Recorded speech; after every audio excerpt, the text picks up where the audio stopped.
Conséquences d'une élection. Au Mali, les élections législatives pointent à l'horizon. Beaucoup de candidats se sont déjà déclarés pour devenir députés de localités qu'ils connaissent plus ou moins. Chers électeurs maliens, faites extrêmement attention à ces faux candidats qui cherchent à devenir députés pour défendre leurs propres intérêts et non pour l'intérêt des citoyens.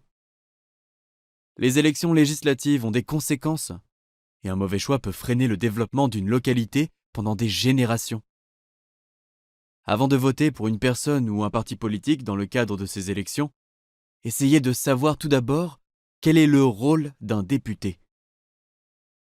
En tant que représentant de la population, le député remplit 3 rôles principaux: législateur, contrôleur de l'action gouvernementale, intermédiaire entre les citoyens et l'administration publique. Député législateur. L'activité première du député est d'étudier, d'analyser et de voter les projets de loi. Ce rôle se joue dans plusieurs lieux et en plusieurs étapes, à l'Assemblée et en commission parlementaire. Député contrôleur. Lorsqu'ils examinent les actions du gouvernement, les députés remplissent leur rôle de contrôleur qui consiste à s'assurer que les intérêts de la population sont bien protégés. Les moyens de contrôle à la disposition du député sont nombreux. Député intermédiaire.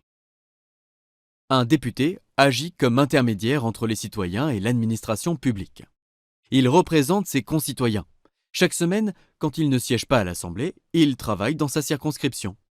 À son bureau, il traite les demandes des citoyens qui, par exemple, veulent avoir accès à un programme gouvernemental, souhaitent faire modifier une loi ou un règlement, ou formulent une plainte à l'égard d'un ministère ou d'un organisme du gouvernement du Mali.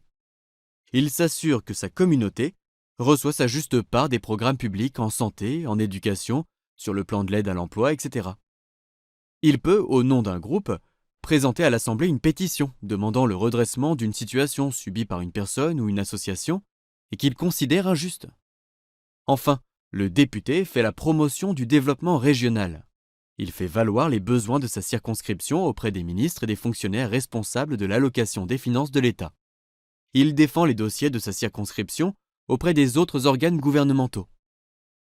Maintenant que nous avons vu les 3 principaux rôles d'un député à l'Assemblée nationale, examinez attentivement les candidats qui vous sollicitent pour la prochaine députation au Mali. Posez-vous la question suivante. Un Malien de l'extérieur ou un homme d'affaires qui ne vit même pas au Mali pourra-t-il accomplir le rôle de législateur alors qu'il sera fréquemment en voyage? Demandez-vous aussi si votre commune ou votre ville, dans laquelle il n'est jamais venu, même en visite, est réellement au cœur de ses pensées et de ses préoccupations.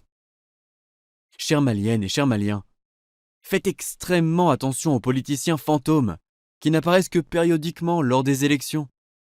Leur seul souci est leur intérêt personnel. Un vrai dirigeant vit parmi le peuple même. Il vit les mêmes soucis que le peuple, connaît les mêmes préoccupations que le peuple.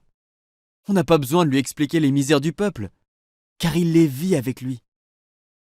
Demandez-vous comment quelqu'un qui n'a ni maison, ni un simple lot dans une localité, pourra passer une nuit dans cette localité? Comment pourra-t-il jouer le rôle d'intermédiaire entre la population et l'administration s'il n'était même pas avec vous avant? Il ne le sera pas davantage avec vous après l'élection. Demandez aux candidats de vous montrer une maison dans laquelle ils ont passé une seule nuit pendant les 5 dernières années. Demandez à chaque candidat de vous parler d'un seul projet qu'il a réalisé au cours des 5 dernières années. Le Mali est dans un moment très difficile de son histoire et a besoin de ses meilleurs enfants, et non de politiciens fantômes qui ne visent que leur intérêt personnel. Ceux qui utilisent la politique comme un moyen d'enrichissement vont tenter de vous acheter avec leur argent. Ils vont essayer de vous impressionner en vous disant qu'ils ont vécu dans de grands pays, qu'ils ont des relations, qu'ils ont de l'argent. Tout cela est très bien, certes, mais ne vous laissez pas tromper par les beaux parleurs. Regardez les faits passés. Où était-il avant?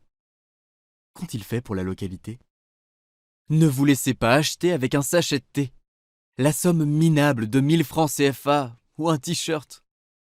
Ces petits cadeaux ne dureront pas au-delà de 2 jours, mais les dégâts que peut faire un mauvais député sur la vie de la commune dureront pendant des générations, et c'est vous qui en subirez les conséquences avec vos enfants.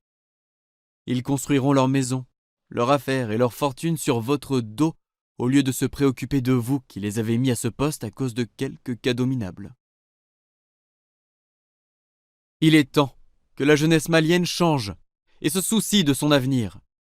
Arrêtez de blâmer la France ou les États-Unis ou tout autre pays pour tous les problèmes du Mali. Ce ne sont pas ces pays qui demandent aux Maliens de choisir des hommes corrompus et sans éducation pour les élire à l'Assemblée nationale. Ce choix est entre les mains de la jeunesse malienne. Organisez-vous et choisissez maintenant des hommes compétents, des hommes dignes et travailleurs pour vous représenter et construire un meilleur Mali qui aura une bonne vision pour l'avenir et connaîtra moins de corruption. Des hommes capables d'analyser des situations critiques et non des voyous qui feront le spectacle à l'Assemblée nationale. Assez de comédie à l'Assemblée nationale malienne. Deuxièmement, vous avez dit que vous allez transmettre les tomates pour faire un lock-out au Niger au niveau de Ségou. Au niveau de Ségou. À bon entendeur. Salut.